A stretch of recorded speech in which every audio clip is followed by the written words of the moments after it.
Welcome! In front of me XIAOMI Redmi Note 11, and now I am showing you how to customize a quick launch on this device. So, firstly, open your settings, scroll down and find additional settings option. Tap it.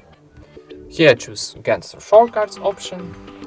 And how you can see, in this block we got 4 options to quick launch. So, first option is launch Google Assistant, press to and hold to power key for activate, then take a screenshot, use fingers and combination with volume down and power key, go back and launch camera.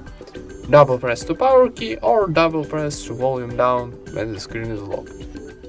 Back, and last option is turn on torch. Double press to power key.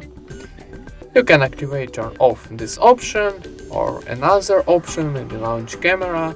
If this option, for example, is used to turn, for example, how you can see double press to power key is used for turn on torch, you can replace this option or press cancel, and that's it.